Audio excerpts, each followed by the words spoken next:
The arrival Mira stood at the edge of the docking bay, her slender form bathed in the pale light of Earth's morning sun.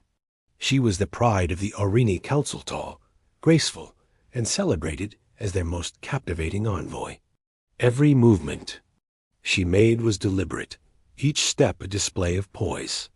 Today, she would fulfill the Council's boldest plan, to charm a human and secure Earth's allegiance. Across the hangar, Ella adjusted the collar of her uniform and took a steadying breath.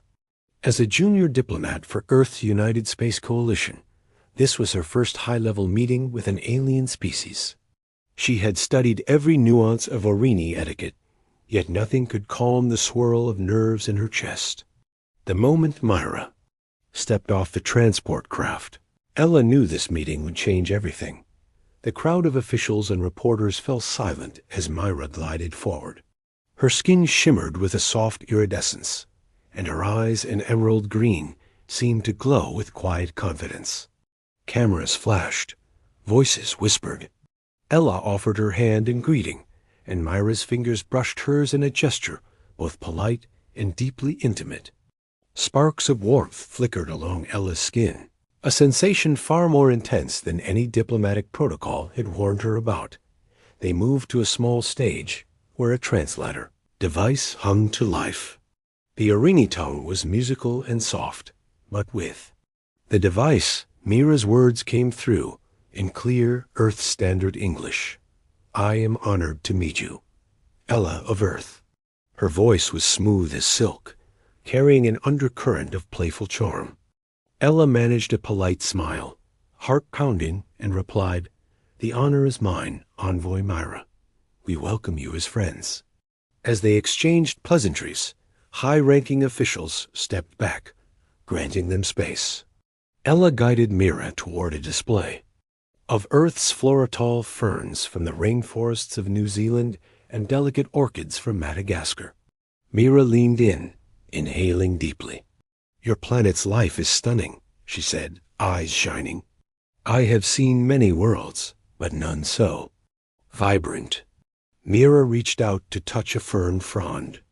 Ella's breath caught at the sight of those slender fingers brushing the leaf. Their conversation deepened. Mira spoke of Aurigny art, of floating gardens across her home world, and of cosmic storms that painted the skies in living color. Ella spoke of Earth's oceans, its mountains, and of humanity's dreams to reach beyond the stars. Each shared detail wove a tapestry of wonder. An amused murmur rippled through the crowd at how easily the two found common ground, so much more than Earth's leaders had dared to hope. Midway through the presentation, Ella led Mira to the observation window, overlooking a landing field. Sunlight danced on the tarmac, where Earth's sleek shuttles and Aurigny scout ships stood side by side. "Peace between our worlds today," Mira whispered, "but friendship must be sealed with trust." She turned to Ella, gaze steady, "and sometimes with deeper bonds." The meaning lingered in the air like a soft perfume. Ella's cheeks warmed. She nodded, unsure if she fully understood, but unwilling to break the moment's magic. The formal tour ended. Ella escorted Mira to a private lounge. Plush chairs circled a low table laden with Earth delicacies, fresh fruit, spiced pastries, and cool tea. Mira sampled each with delight, her laughter bright. "Your treats are divine," she said, and Ella felt a thrill to hear that praise. They sat close, legs nearly touching. The translator device lay forgotten on the table as they spoke without it, their voices low and personal. As the afternoon waned, technicians arrived to prepare Myra's departure. Ella felt the tug of reluctance. Hours had passed like minutes, yet the spark between them felt electric and urgent. When the time came, Myra rose and placed a gentle hand on Ella's arm. "Thank you, Ella, for your kindness, your wonder, and for showing me your world." She paused, emerald eyes searching Ella's face. Then, almost shyly, she added, "This mission has been unforgettable." Ella managed a soft smile. "Safe travels, Envoy Mira." Mira leaned forward and pressed her lips briefly to Ella's cheek, a kiss of genuine warmth. Ella's heart soared. But even as Myra stepped back toward the shuttle, a strange sensation fluttered in her stomach. Mira paused mid-step, hand pressed unconsciously to her abdomen. Confusion flickered across her face before she regained composure. Inside the shuttle, Mira closed her eyes and took a steady breath. Something unexpected had stirred deep within her, a feeling both thrilling and alarming. Pregnancy had never been part of the Council's orders. And yet, as the engines powered up, Mira whispered to herself, this mission just became far more complicated and far more personal. Asterisk, the report and the secret back aboard the Aurigny diplomatic vessel orbiting Earth. Mira stood in her private chamber, the soft hum of the ship barely audible. The walls glowed with soothing blue light, responding to her pulse. She stared into the polished mirror, one hand resting lightly on her lower stomach. It had only been hours since her encounter with Ella, but something inside her felt altered.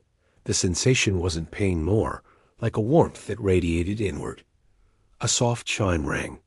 "Envoy Myra," the ship's voice said gently. "The Council awaits your report." She composed herself quickly and stepped into the holocamera. Dozens of shimmering figures appeared around her, each member of the Aurigny High Council seated. In ornate chairs, their leader, Elder Maran, leaned forward. "Envoy Myra, was the charm campaign successful?" Myra hesitated. Her training told her to speak only of results, not feelings. But this wasn't a usual report. The human representative, Ella, responded well. Initial contact was smooth, diplomatic walls lowered, and mutual fascination developed naturally. "Excellent," another counselor said. "Did you activate the pheromone protocol?" "I did," Myra replied carefully. "It worked, but something unexpected may have occurred." The chamber quieted. Elder Maran narrowed his eyes. "Explain." "I felt a change," Mira said. "A deep biological response. My body has started reacting beyond normal patterns. I believe I may be with child." The council erupted in shock. Some voices were raised. Some outright gasped. "Impossible," one counselor cried. "The Aurigny and humans are not biologically compatible."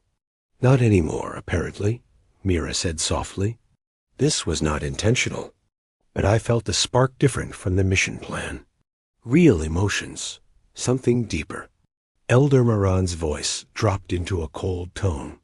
"You were to seduce and win favor, not cross genetic lines."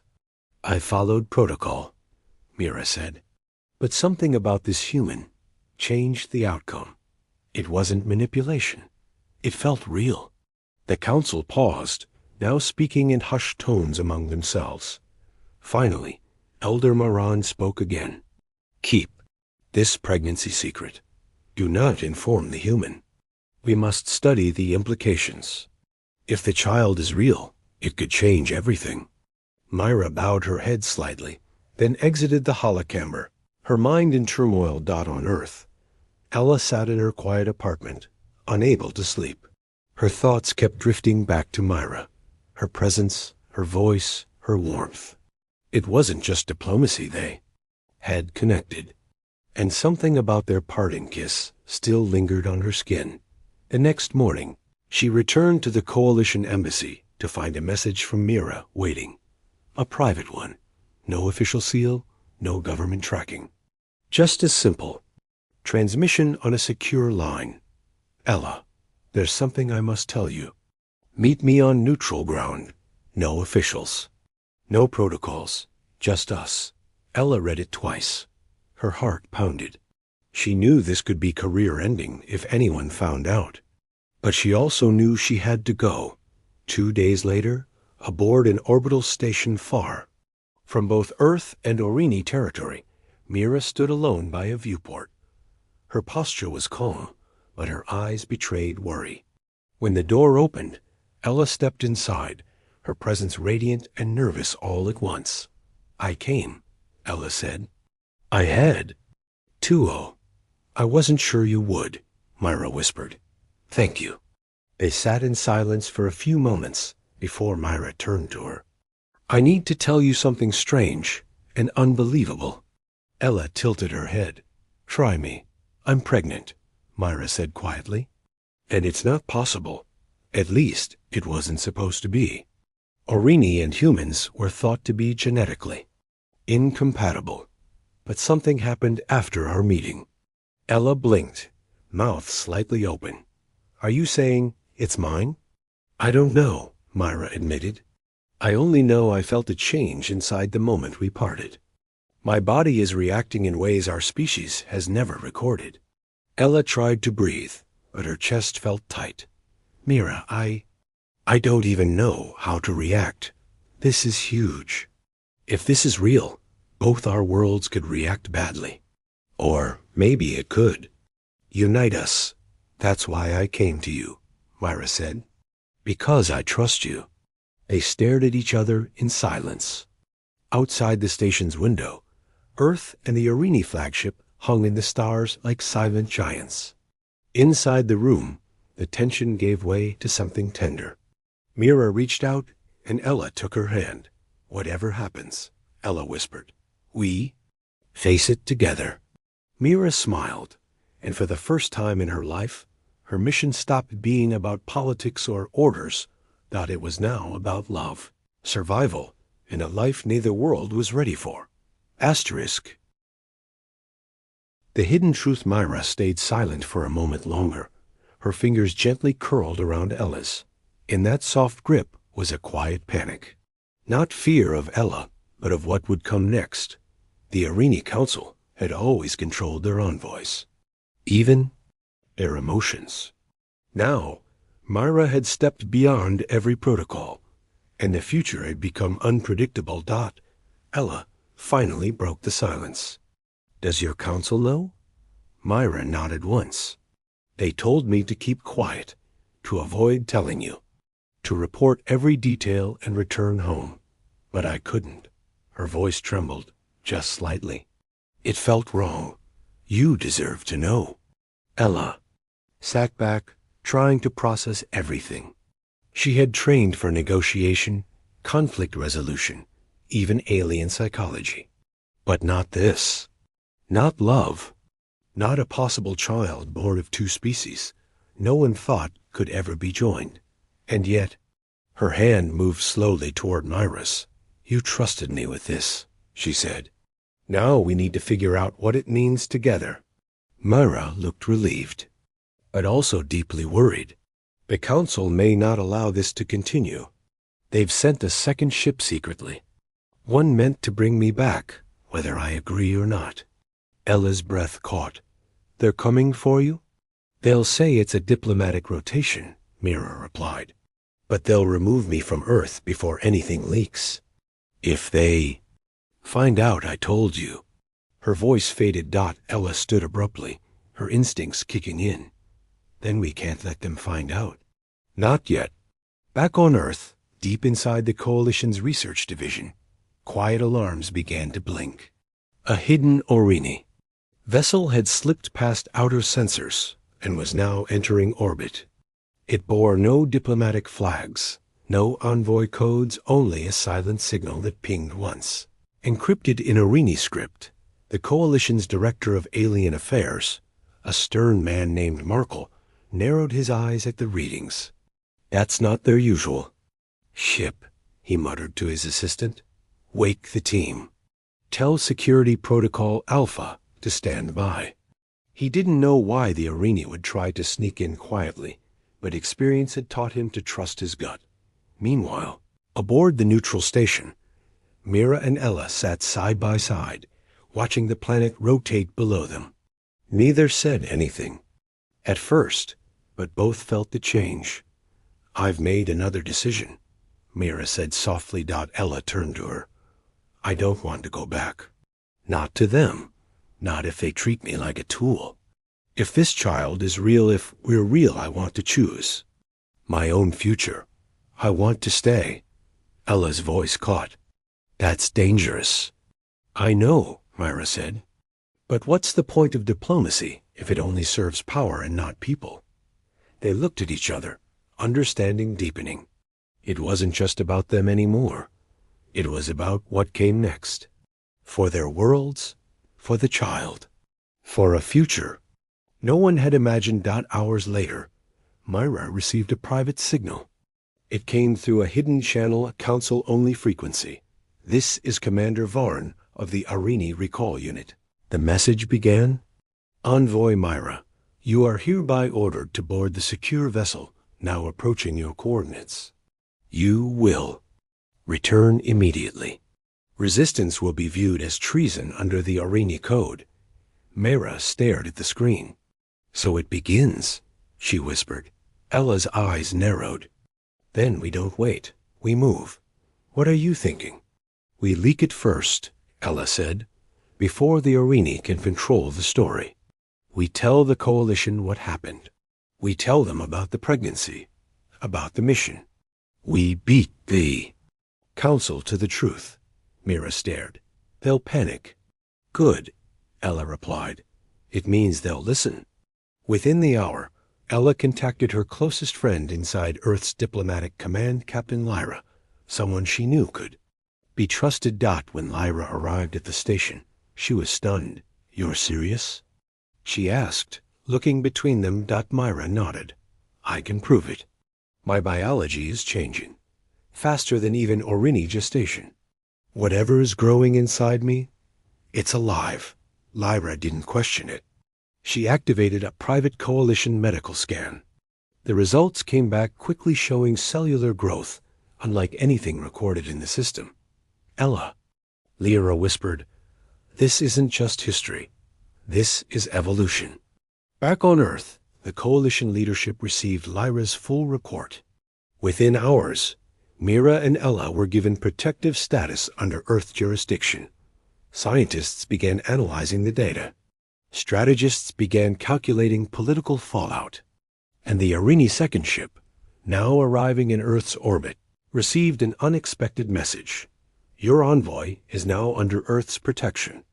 Any forced retrieval attempt will be considered an act of aggression."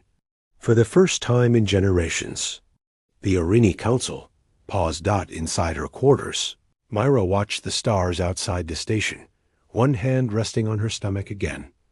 Ella sat beside her, fingers interlaced with hers. "Do you think we can really change everything?" Myra asked. Ella gave a quiet smile. "I think we already did." The child of two worlds. The days that followed were filled with tension and whispers across the galaxy.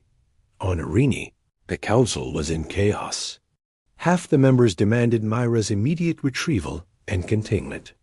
The other half hesitated, realizing that the child she carried might be the first true hybrid in known history, a symbol of unity, or a threat to everything the Arini believed about themselves. On Earth, Myra's situation became the focus of high-level meetings, confidential science forums, and tightly guarded military briefings. Only a few people knew the whole truth, but it was spreading faster than anyone expected. Myra and Ella were moved to a secure facility on Earth's moon base, far from the reach of unauthorized ships. There, in a quiet glass-domed room overlooking Earth's shining blue curve, the two of them waited and watched. Myra sat quietly, cradling a small monitor that tracked her body's internal changes. The child, if it could be called that, yet was developing faster than any Earth or Arini pregnancy should. Organs were forming, neural activity was detected, and there were patterns neither species could fully explain. Ella entered the room holding 2 warm drinks. "Still no updates from Lyra," she said, placing one beside Myra. Myra looked up and smiled weakly. "It's growing, and I can feel it. It's not just a life, it's aware." Ella sat beside her, concerned. "What do you mean?" "Sometimes, at night, I can sense emotions that aren't mine. A feeling of curiosity, calm, sometimes flashes of fear. I think it knows something is coming." Ella reached over and gently squeezed her hand. We're not going to let anyone take you away. Or hurt it, Myra nodded. I believe you, but the Aureni Council may not care what we want. Back on Earth, the Aureni recall vessel hovered above orbit, sending repeated demands for envoy Myra's peaceful extraction. Earth refused each one, but something changed when a third party entered the situation. The EVA Coalition, a neutral alliance of systems that had always stayed out of Aureni Earth politics. Now, they were calling for open talks demanding transparency about the rumored hybrid child. Earth's leaders knew it couldn't stay a secret for long. Ella and Mira were summoned to a closed session on the moon, base joined by scientists, diplomats, and Earth's top negotiators. They explained everything. The mission, the unexpected pregnancy, the child's abnormal development. Dr. Rain, a senior human geneticist, spoke carefully. This child isn't just a mix of DNA. Something new is happening. It's adapting, combining strands into a third pattern we've never seen. This could be the beginning of an entirely new species. Ella sat frozen. Myra's expression was unreadable. One diplomat leaned forward. Do you believe the Aureni Council knows this already? Myra nodded. Yes, that's why they're afraid. The child wasn't supposed to exist. If the Aureni people discover it, it could change how they view purity, control, and tradition. It might even break their caste system. General Thorne, the military advisor, frowned. And if they think this child is a threat, they might try to erase it, Myra said flatly. The room fell silent. Back in their quarters, Ella paced, trying to calm her racing thoughts. We can't let them decide our future. Not without our voice, not without our terms. Myra looked at her. Then we speak, together. What are you thinking? A broadcast. One no one can stop. To Aureni, to Earth, to the galaxy. We tell the truth before they do. Ella hesitated. They'll come after us. They already are, Mira said. But if we show them who we really are, if they see us as more than just symbols, might listen. The next day, Earth's top communications specialists helped them prepare the transmission. It would be encrypted, then burst released across dozens of channels, beyond any single government's ability to intercept and edit. Myra stood before the camera, wearing a simple gray robe with a soft glow around her face. Ella stood beside her, holding her hand. The recording began. My name is Mira of the Aureni. I was sent to Earth on a diplomatic mission, a mission to charm, to sway, and to secure an alliance. But what happened was not part of any plan. It was real. She looked at Ella, then continued. We created life. A child not born of strategy or manipulation, but of connection. Of something our worlds have forgotten. Trust. Ella took over. Governments may fear this child. Some may want to control it. Others may want to destroy it. But this life is not a weapon. It is proof that we can become more together than we ever were apart. Myra finished softly. We do not ask for power, only protection. For ourselves, for our child, and for a future beyond war. The screen went dark. The transmission spread within hours. Across space stations, colonies, even deep space warships, people watched in silence. Some wept, some shouted, some prepared for war, but many hoped. And far above Earth, inside the silent Aureni recall ship, the commander stood motionless as the message ended. Asterisk. Tides of reaction. The galaxy did not react quietly. Across hundreds of systems, the broadcast rippled like shockwaves through the fabric of two civilizations. On Earth, public reaction was divided. Many praised the couple's bravery, calling their union a beacon of peace and evolution. Others, including powerful factions within the military and scientific communities, warned of unknown consequences. On Aureni Prime, however, The response was far more volatile. The council convened an emergency session in the ancient Sky Hall. Holograms of their ancestors glowed along the high walls.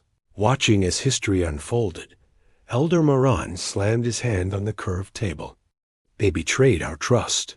Our mission was corrupted by emotion and biology.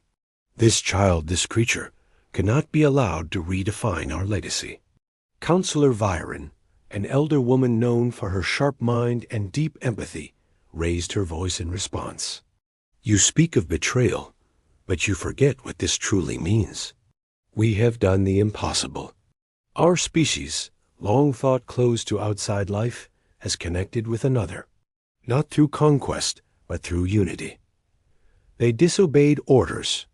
They proved something we never dared to imagine, Byron said, standing. And now our people have seen the truth. Maran paused. He knew what she meant. The message had gone viral across Aurigny worlds. Millions had seen it. Artists painted it. Students shared it. Workers discussed it in marketplaces. The people were already shifting, but not all would accept change. Back on the moon base, Mira and Ella were kept under high protection. Coalition guards monitored every corridor, and sensors checked for cloaked drones or infiltration attempts. Hourly dot inside their suite, Myra sat in silence, her hand resting on her abdomen. She could feel the child, now not just as movement, but as presence, warmth. Awareness.Ella entered the room carrying 2 data tablets. The council issued a public statement. They condemned us, called the child a mistake. She tossed the tablet on the table. But I think they're losing control of the narrative. Myra didn't respond right away. Ella moved closer. Are you okay? I had a dream, Myra whispered. I saw our child, not as either Aurigny or human, but something new, with skin like mine, but eyes like yours.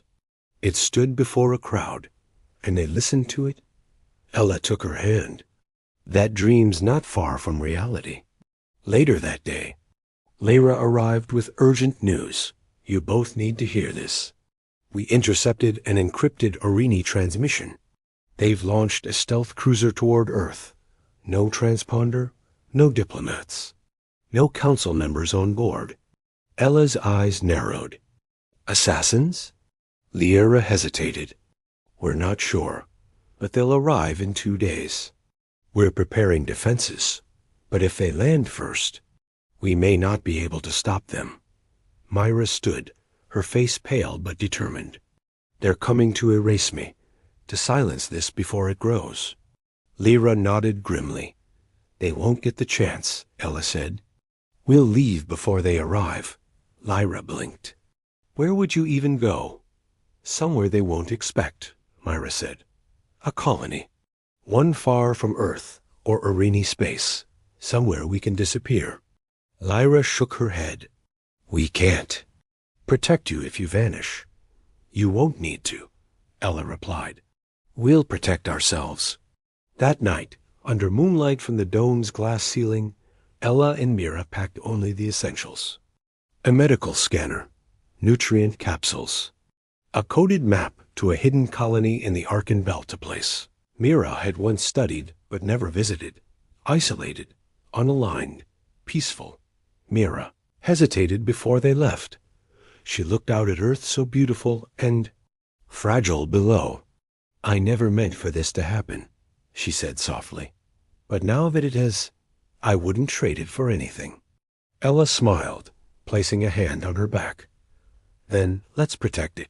With the help of Lyra and a trusted pilot, the two boarded a silent courier vessel. No weapons, no lights, no registration.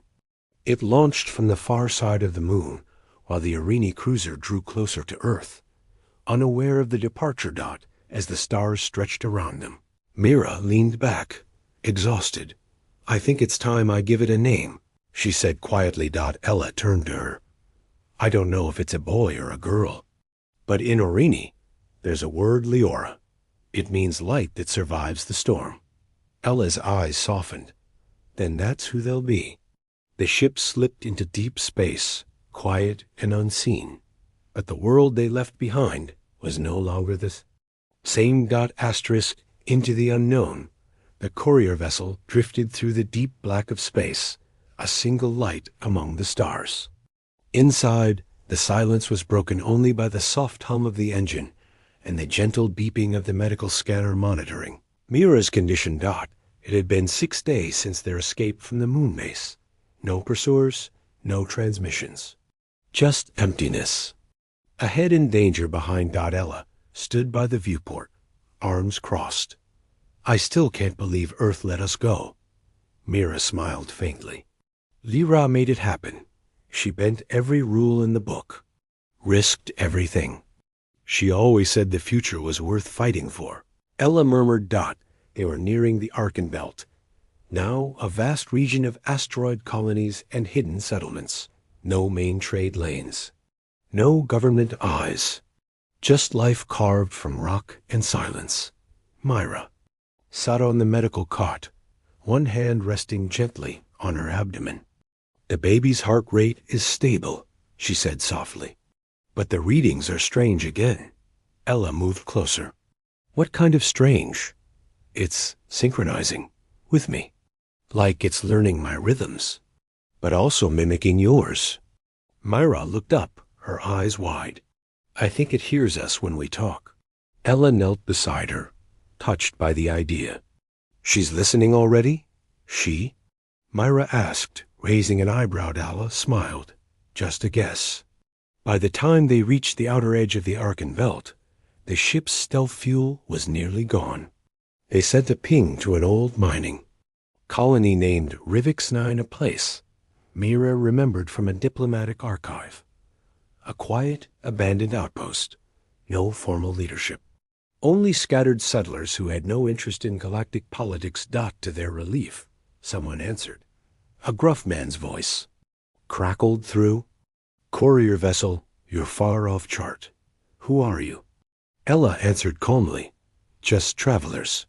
We're not here to cause trouble. We need shelter, medical access. There was a long pause. Then, dock in Bay 3. No questions asked. You pay in work or trade. The ship settled onto the dusty landing pad, engines groaning from the long flight. When the hatch opened, they were met by dry heat and silence. Rivix 9 was built into a rocky cavern. Pipes hissed above. Old lights flickered. And yet it felt safe. Inside the station's small infirmary, an elderly medic scanned Mira's vitals. He didn't ask questions about her species or condition. Just checked the monitors, nodded, and handed Ella a small chip. She's fine. Strong vitals. But this child, he blinked. I've never seen cells like these. She's got both of you in her. And something else. Something new. Myra's. Grip tightened on Ella's hand. Ella whispered, What does that mean? The medic smiled. It means she'll be stronger than you ever imagined. Over the next weeks, life on Rivix 9 settled into routine. Ella helped repair broken systems. In the colony, Myra worked with the medic, learning how to track her baby's accelerated development. The child still called Leora grew fast. Too fast. Within a month, Myra's body began shifting more rapidly. Her skin's glow intensified. Her senses sharpened. And Leora's heartbeat echoed in perfect time with her own. But peace never lasted. Long one night, just as Ella powered down the security grid, the station's long-range alert buzzed once. A ship. Orini's signature. No COMS. Ella rushed to the infirmary. Myra, they found us. Myra didn't look surprised. She sat calmly, a warm glow radiating from her belly. I felt it. I knew they would. Ella paced. We need to hide. Or escape. We can't fight them. Myra stood. We won't fight. Ella turned to her in shock. Then what? We show them, Myra said. We show them Leora. Ella stared at her, fear rising. That could get us both killed. It could also stop this forever, Mira said gently. They fear what they don't understand. But if they see her, if they feel what I feel, maybe it'll change something. Ella took a shaky breath. Or they'll take her? Myra stepped closer. Then we don't let them. As the Aurigny vessel approached, the settlers of Rivix 9 gathered quietly.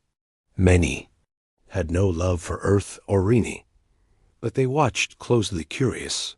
Uncertain. Myra stood before the landing pad in the open air, the stars bright above. Ella beside her, the baby's pulse steady in both their hearts. The sleek silver shuttle descended, smooth and quiet. Its hatch opened. Only one figure emerged, a tall Aurigny woman younger than Myra, dressed in soft ceremonial robes. No weapons. No escort. Myra blinked. That's not a warrior. The envoy stepped forward. Envoy Myra, I bring no orders, only a request. May I see the child? Ella stiffened. Why? Because back home, your broadcast reached someone I didn't. Expect my sister. She's one of the science cast. She believes this child could heal the rift in our people. She convinced a few of us to come here, not to retrieve you, but to learn. Myra's voice caught. You came here for peace? The envoy nodded. We came for her. And in that moment, the tension cracked. For the first time since this journey began, Mira stepped forward, gently placing a hand on her stomach. She is yours to see, but she is no symbol, no tool. She is Leora. The envoy bowed her head. And across the starlit rocks of Rivix 9, something changed. Not just for Mira and Ella. But for the galaxy. Asterisk. The child that changed the stars. The chamber inside Rivix 9 was silent, not out of fear but reverence. The Aurigny envoy stood before Myra and Ella, her pale face lit by the glow radiating from Myra's skin. There was no armor, no guards, no council watchers, only one being humbly requesting to witness a miracle. Ella held Mira's hand, her grip firm but shaking slightly. The baby had grown far beyond what was normal. Myra's pregnancy, if it could still be called that, had accelerated to near term. The medical scans confirmed it. The child was coming soon. The envoy knelt slowly. We were taught to fear impurity, she said softly. But when we saw the broadcast, something changed. My sister cried. Others asked questions they had never dared before. The child growing inside you, Leora, is not a threat. She is a choice, a future. Myra's voice was calm. Then help us protect her, not as a tool, not as a weapon, but as life. The envoy looked up. Let me send word. Let others come, not soldiers, but scholars, healers, people who want to see her not through the council's eyes, but through yours. Ella exchanged a glance with Myra. It was risky, but the alternative, secrecy, fear, hiding forever, was no longer possible. Leora wasn't just a child. She was a bridge. Myra nodded. Send your message. 3 days later, the first small delegation arrived, carefully chosen, quietly smuggled past Aurigny space monitors and coalition satellites. A doctor, a historian, a child development expert, all sworn to secrecy, all volunteers. They were brought into the moonlit infirmary where Myra now rested in bed. Her skin shimmered brighter each day. The child's pulse echoed in every medical scanner. And through it all, Ella remained at her side, watching, guarding, loving. The doctor performed a deep scan. Her voice trembled when she spoke. This child has cells that adapt in real time, DNA that listens. She is not just both of you. She is more. A new type of life fluid, balanced and growing faster than we've ever seen. She will be born soon, Mira whispered. I feel her dreams when I sleep. One of the Aurigny scholars blinked. She dreams already? Yes, Mira said. Of stars. That night, the birth began. It was unlike anything Earth or Arini doctors had seen. Myra's body glowed with soft blue light, her breath steady but heavy. Pain passed through her in waves, but it was not violent. It was purposeful, powerful. Ella held her hand, whispering words of strength. I'm here. You're not alone. Sweat beaded on Mira's forehead. Her eyes locked onto Ella's. Promise me, if they come again, you'll protect her. With everything I have, Ella said. The moment came in silence. No screams, no alarms, just a slow exhale. And then a new sound filled the room. A soft cry, not loud, not desperate, just new. The doctor caught the child in careful hands. Her skin glowed faintly like Myra's, but with a soft human warmth. Her eyes opened quickly, wide and curious. One was bright green, the other deep brown. Leora, Myra whispered. Ella kissed her forehead. Welcome. Word of the birth couldn't be contained for long. Within weeks, the story reached hidden ears in both governments. But by then, it was too late to silence. Images leaked, videos spread. A child born of two worlds, surrounded not by armies, but by hope. Millions watched. On Earth, support surged for a new embassy program focused not on defense, but connection. Schools began teaching the Arini language. On Arini Prime, protests broke out against the Council's secrecy. Artists painted murals of Myra and Ella holding the child. Songs were written. A phrase became popular among the young. The aura's light. The Council had no choice. Either embrace the change or be left behind by their own people. Elder Moran resigned. Councillor Viren took his seat. Her first decree: all life born from peace is sacred, and all futures are welcome. Years passed. Leora grew fast mentally, emotionally, and physically.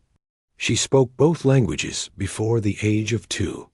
She learned kindness from Ella and quiet strength from Myra, but more than that, she understood. She sensed emotions before words, saw things others missed, healed with presence, not medicine. By the time she turned 5, she addressed both Earth and Arini in a joint assembly. Her voice was clear, childlike, yet filled with wisdom. I am not here to rule, she said. I am not here to be feared. I am here to show you what's possible. If love can cross stars, then so can peace. And for the first time in history, both Earth and Arini applauded as one. Mira watched from backstage, one hand on Ella's shoulder. She changed everything, Ella whispered. Myra smiled. We only lit the spark. She became the flame. Above them, the stars continued to shine. And in that glow, a new chapter of the galaxy was born, not of war, not of conquest, but of a child whose first breath rewrote the future. Asterisk.